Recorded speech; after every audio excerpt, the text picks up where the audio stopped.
Let's take a little time to reveal the prehistoric stories that the earth once concealed. Mix them all together on this ancient land. It's time to spread some Palaeo Jam. Hello and welcome to the latest edition of Palaeo Jam. I'm your host, Michael Mills, and today I want to go for a stroll. I want to go through a stroll through the outback of South Australia a long time ago. And with me on that stroll, I have two special guests who are, this is season 3, and you've been in each of the seasons, both of you. Dr. Aaron Camens. G'day, Aaron. Hi, Millsy. Thanks for having me. Absolute pleasure. And Dr. Probably, Phoebe McInerney. Yep. Hi, how you going?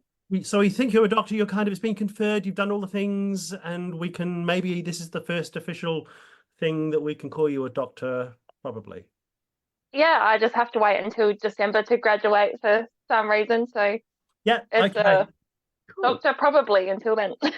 So, Aaron, a little while ago, we were talking and you described to me how you had gone in a helicopter with some media people to Lake Callabonna, and you got out of the helicopter.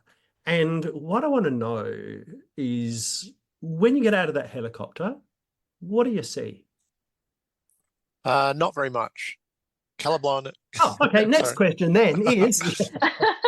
Callabonna is very flat. So today it's a salt lake. It's quite often loose sort of sediment on the surface. It blows around a lot. There can be big clouds of dust.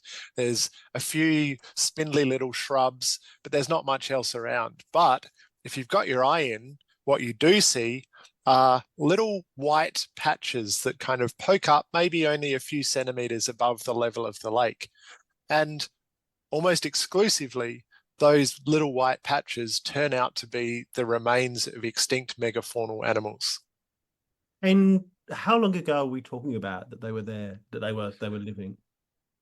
Well, the last of them died out probably about 40,000 years ago.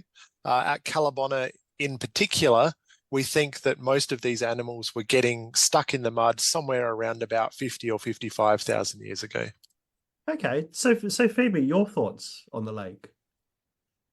I love it. Like Aaron said, there's not much there. It's flat and salty and sandy, but it's just an absolutely stunning place to be. And you get these beautiful rock crystals that form from the gypsum or the salt that's out there. And yeah, it's lovely, but it's a pretty harsh environment, especially when you get some storms or some big winds coming through and the sand whips at your legs. But, you know, we got fossils to dig up, so you just get on with it. I guess Yeah. it's I guess the definition of the Australian outback in a way, isn't it? It's what people think that dry, dusty, salty, flat. Yeah, but there's still a lot of life out there. Like there's still plants that survive in those really harsh environments. Okay, so let's now, you've got that helicopter and you're in that helicopter, and somehow the three of us, as we're getting off the helicopter, zip through a TARDIS and we land, and we're around about that 50,000 years ago. And I want to literally go for a walk and look at the things that we see, that we know that are there, and maybe think about other things that might have been there that we've not yet found, but it's plausible that they were there. I'm really keen, I guess, to create a scene so people get a sense of, if we were there, the three of us were there, what would we be walking by? Aaron, what's the first thing that you notice? Well, the first thing is that we can't actually land the helicopter because there is water in the lake. So up until maybe somewhere around 50,000 years ago, the lake has been full of water and full of fresh water. And when there's that volume of water around, what we see is that there's also a whole bunch of vegetation that is supported by that vast body of water. So we could expect that rather than kind of sparse shrubs and grasslands and, saltbush and those kinds of things, we might have seen some taller trees, we might have seen some denser vegetation around. So there's a lot more plant biomass. And then because there's all that plant biomass around, that means that there are animals around to take advantage and eat that too. So with our helicopter, we're actually going to have to be lowered down on ropes or land kind of just up the road a bit. Or maybe we can just jump be into lowered the water. straight onto a diprotodon's back. We could do that, all three of us with our hats.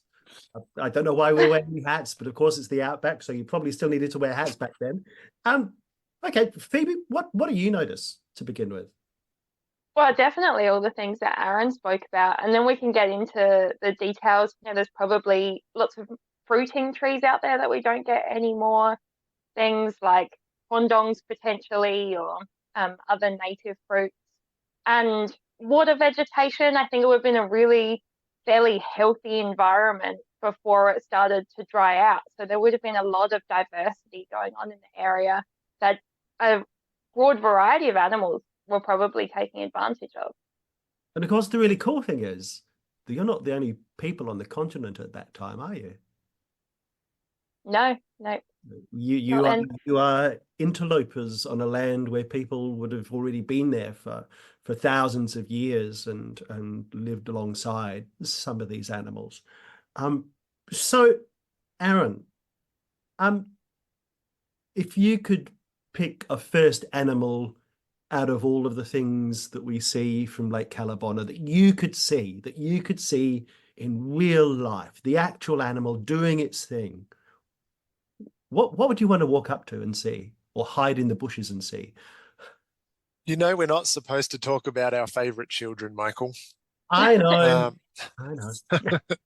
I mean, I actually find that really difficult to answer because there are some really, really bizarre megafaunal animals that are around at that time. We've got Thylacoleo, we've got diprotodon, we've got Phascolonus, we've got Megalania, we've got a whole bunch of different weird kangaroos. But one of the animals that I think I would be most curious to see what it actually looked like at the moment is Phascolonus, the giant wombat. And that's because it's got a really, really weird skull. The skull has a big depression in the top. And when the first skull was found at Callabonna, it was actually assumed that that skull was caved in because a diprotodon had stepped on it at some point. And then I'm guessing they found other skulls which had the same impression. And the two options were either that's the shape of the skull, or diprotodons are merrily going around stomping on the heads of these dead animals. Yeah, or maybe just one diprotodon that really hated Phascolonus. Yeah. So what do you think that skull shape tells us? Well, I've actually got a PhD student, Fraser Brown, who's working on exactly that question at the moment. One of the things that we have already noticed is that there don't seem to be any attachment areas for the temporalis muscles. They're the muscles that go up the side of our skull, one of the big muscles associated with chewing. They don't seem to come into this big bowl on top. They attach along the side of the bowl, which essentially means that there probably isn't any muscle tissue within that bowl on top of the head. So maybe there's some kind of big fleshy protuberance that's used for display, but because we don't have any soft tissue preservation associated with that, anything I say would be complete guesswork. So they're like a dolphin with a melon on their head then. Who knows? It could be some kind of sound amplification, except that the bowl is behind the nose, not in front of it like it is in cetaceans. Okay. Could be like a baboon's butt, though, a big, fleshy, colourful display. Bright red. That's lovely. That's but interesting, isn't it? And it is interesting, that thing of like what would you be really curious to see? Phoebe, now you had a paper come out fairly recently, and we're talking about skulls. So Jenny Ortis has a skull, and we now know It does have a skull. You now know Yeah. because of your work what the skull looks like. What is so there are Genyorni, is that the word? Genyornises? Probably. Yeah. There are multiple birds that are called Genior. Yes. Anyway, so they're in Callabonna? Yeah, so the genus Genyornis, or the species Genyornis newtoni, is found at Lake Callabonna. We get really incredible preservation of their fossils there, almost complete individuals articulated underneath the surface of the lakes at the moment. And yeah, recently I've published a paper with my co-authors Jacob Lachlan and Trevor Worthy on the skull of this bird, because it's just been an amazing find to actually get such a complete skull from a bird that people have been digging up for so many years, but we're just not able to find this. So yeah, really rare, really lucky find, and it's told us so much about this group of animals that half of it we weren't even expecting. So what are some of the unexpected things that would inform us as we walked through to tell us what we would see Genyornis doing or eating?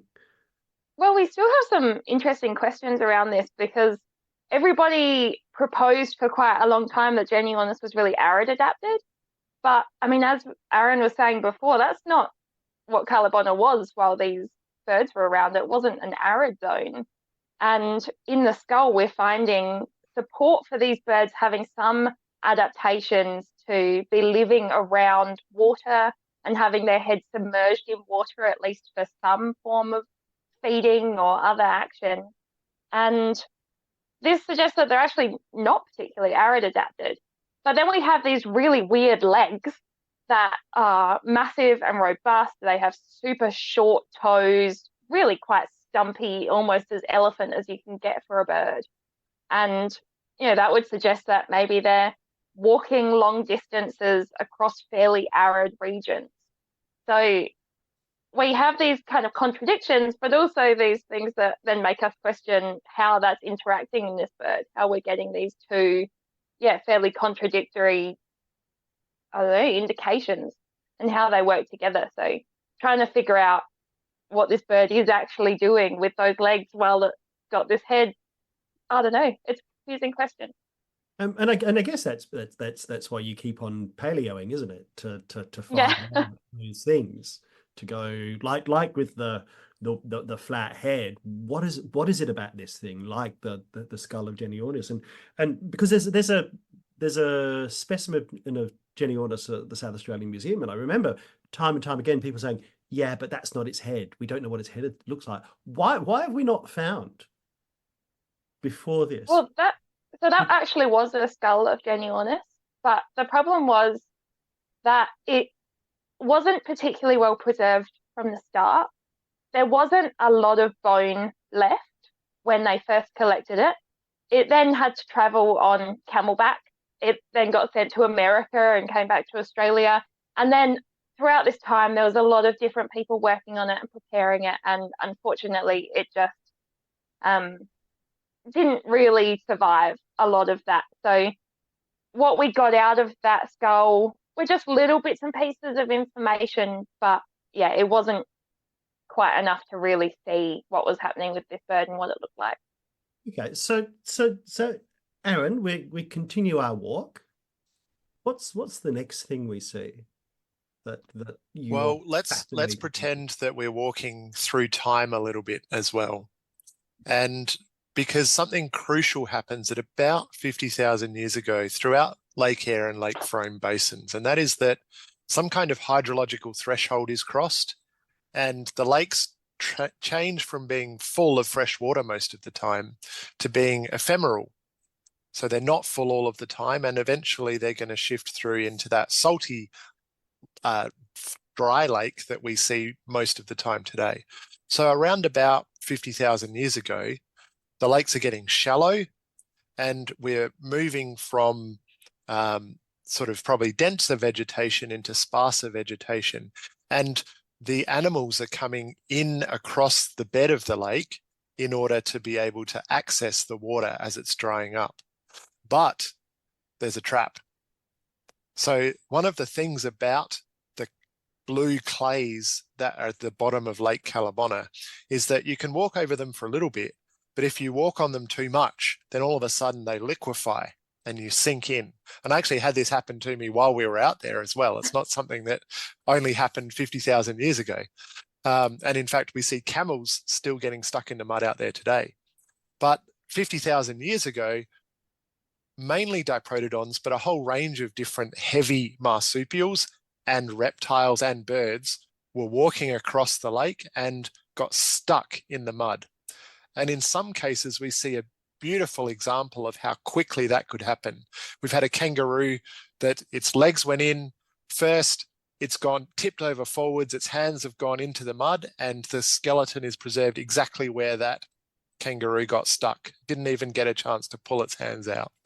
So in many cases, we've got the instant trapping of an animal, and that's really good for preservation of fossils as well. There's a quote.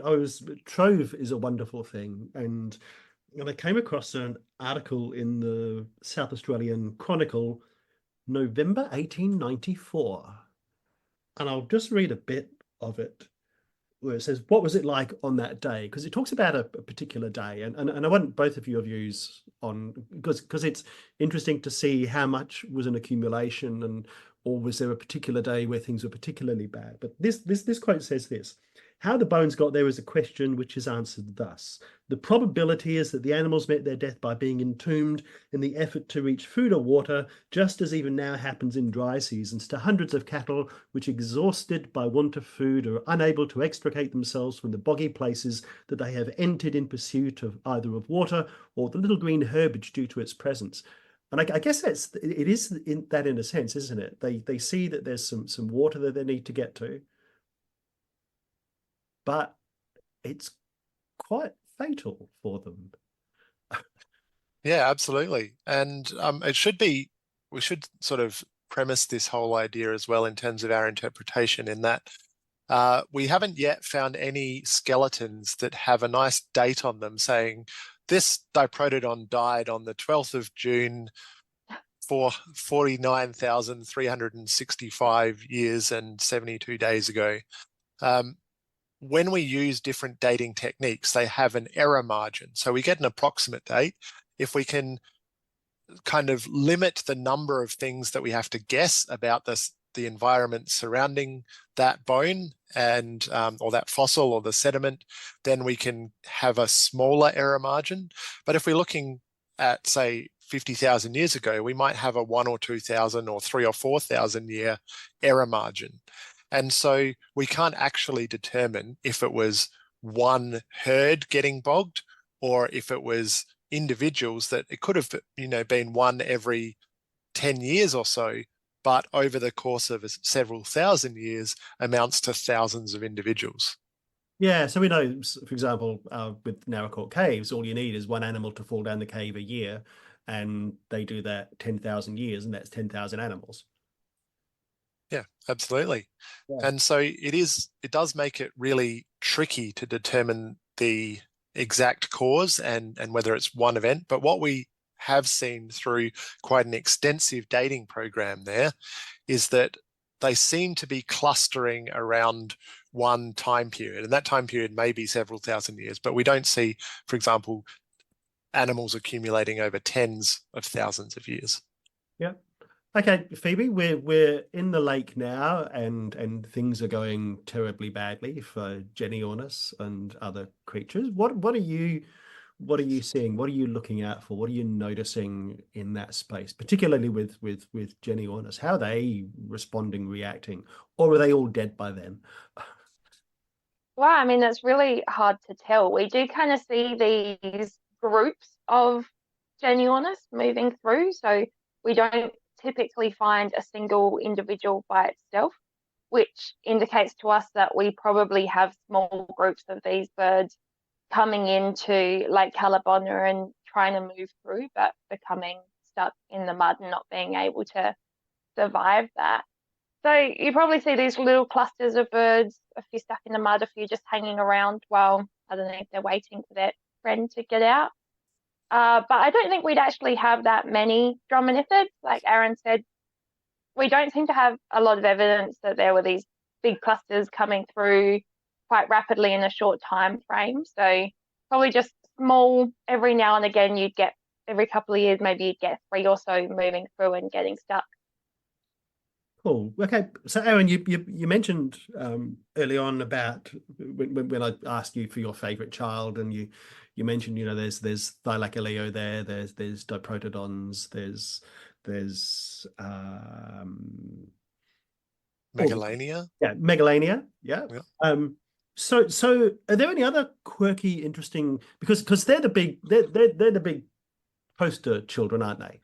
That Yep. we know about. They're the ones that we see all the time. But are there any other quirky, odd, interesting, or smaller creatures? Because we often, you know, we do, when we talk about prehistoric animals, we do get fixated on megafauna, and understandably so. But what about smaller critters? Well, they were either smarter or not heavy enough to get stuck in the mud. So really the smallest animal that we find consistently out at Lake Callabonna is an emu. And there's not really anything of smaller body mass that got stuck in the mud out there. So there are a few different kangaroos, and one of them was very, very interesting and displayed characters that we have not seen in kangaroos before that I can't talk about until we publish on that. But you can keep an eye out for that one. There's definitely a really, really interesting kangaroo called Baringa found at Callabonna that's doing some things that we really didn't expect kangaroos to do. It didn't have wings, did it? It's not that. No, unless they certainly weren't preserved. Could be soft tissue wings. Yes. All right. But so it's a really interesting situation with Lake Callabonna in that we do have this distinct size bias for the site. So we're not looking at a site like Naracoorte Caves where you get animals ranging from diprotodontids to really small marsupials and rodents. We have a very confined size range for what we see here. But if we understand anything about ecology, then you have a large freshwater system that was once healthy. We know that there would have been other animals, other birds and mammals and lizards around at the time.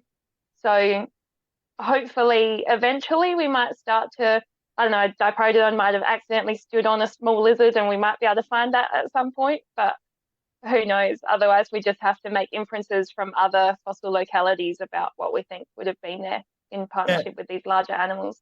It's an interesting thing, isn't it, in terms of the bias because of the way that the animals died, the bias that it presents in terms of the fossil record compared with the animals that were actually there. And even in caves, if the caves have a particular size opening, the only animals that you're going to see are animals that have either been dragged in bits down through those holes or are small enough to fit through those holes. Whereas Callabonna, as Aaron was saying, it's really interesting to realize that the smaller animals may be smarter, but I think it probably is more likely that thing of that they weren't heavy enough to push through the mud and consequently get trapped. There's also another interesting aspect to that, and that we don't see any evidence that smaller animals, or indeed large animals, are coming in to feed on the carcasses of those that got trapped in the mud. So we haven't actually seen any bite marks on bones. And so even smaller predators, be they avian or mammal or reptile that are coming in, either aren't getting trapped in the mud or aren't actually venturing out onto this surface to take advantage of those big lumps of protein. Which is fascinating, isn't it? And I suppose they would have learnt pretty quickly. It's like, yeah, there's something delicious over there, but if I go there, I die. And there's another aspect to that as well. If you look to the southwest from Callabonna, and you have amazing eyes that can see about 100 kilometers, you'll see little shapes scurrying around in the hills, and they're people-shaped. And in fact, at a place called Warrachi Rock Shelter in the Gammon Ranges, which is only or less than 100 kilometers away from Lake Callabonna, there is an archaeological layer, but that it's been dated to 49,000 years old. So there's evidence that humans were in the local region only a few days walk away from Callabonna when those diprotodons were getting stuck in the mud, but they weren't coming out to harvest any of that meat. Which is fascinating. Okay, we've got, time flies, they say. We have 5 minutes remaining, and we're still in Lake Callabonna. Now, the two of you have recently been involved in the making of a doco, and I just want to, because we're talking about bringing things to life, and one of the things the documentaries can do in a very visual way is do that. So to each of you, maybe Phoebe first, what was the coolest thing for you about being involved in that process? Oh, there was a lot actually, but what I really respected was the amount of concern for scientific accuracy that these people showed. They wanted to build Genionis as a 3D model, so they came to us. They asked us for lots of photos of the fossils. We collaborated with the digital artists who created the 3D model. They were willing to fix different things that we said, that's probably not scientifically accurate. Can we modify it in this way? And yeah, it was great to see the evolution of such a project as it went through the different stages, and we could kind of refine it. And then you have this idea that's been in your head for so long just come to life. And yeah, it was wonderful to see. And how does that compare with, so you've obviously, we've been talking today about going for a stroll through Callabonna, and you've had a sense in your head, particularly with the work with the skull, of what Genionis looks like. And then there's this now computer model of it walking around doing Genionis things. Like how does your mind version compare with the version that you see, and what's the feeling like seeing that thing and tweaking it? I think the version that I had in my mind was definitely a little bit more cartoonish than some of these really lifelike birds that I've been seeing more recently. But really, it's just been like you kind of see it and you just think, yeah, that's perfect. That's really what I imagine this bird looking like. So. And Aaron, for you, what was the coolest part of the experience? Well, I mean, yeah, same there in that when I first saw the actual renders, these animals moving through their environment, or these reconstructions, my brain just went, oh, that actually looks like an animal. I can believe that that is a real animal, which is something that it's really hard to achieve with many reconstructions of extinct animals. So I would reiterate what Phoebe has said, in that the rigor with which the producers and the researchers on this show have acted towards making sure that they consult all of the people who are working in the field and coming back and forth a lot to make sure that they've got the science as cutting edge as possible is something that is going to make this documentary stand well above those that have come before it. Cool. We have, we're down to 2 minutes, 2 minutes or less. So now we have to lower down the ropes from the helicopter, because we don't want it landing, because it's quite heavy, heavier than the protodon. So if it does land, it's going to sink. What's the last thing you want to see as we fly off into the sunset, as you're looking back at Callabonna 49,000 years ago? What do you want? What's your enduring memory of it? I think that it's a chance to see what a healthy Australian ecosystem looks like before humans started changing it. Yeah. Phoebe, what about you? Yeah, I think pretty much the same, like this really natural time. Well, yeah, just before humans came along, and there were some changes, and even like with the first humans interacting with that environment as well, like it was a really unique moment in Australia's history before there were these kind of drying out and changes, and being able to see maybe a herd of diprotodon walking along, or a genuineness moving through the bush. It was just incredible. And that is all we've got time for. Thank you both, Dr. Aaron and Dr. Phoebe. Thanks for having us. Thanks.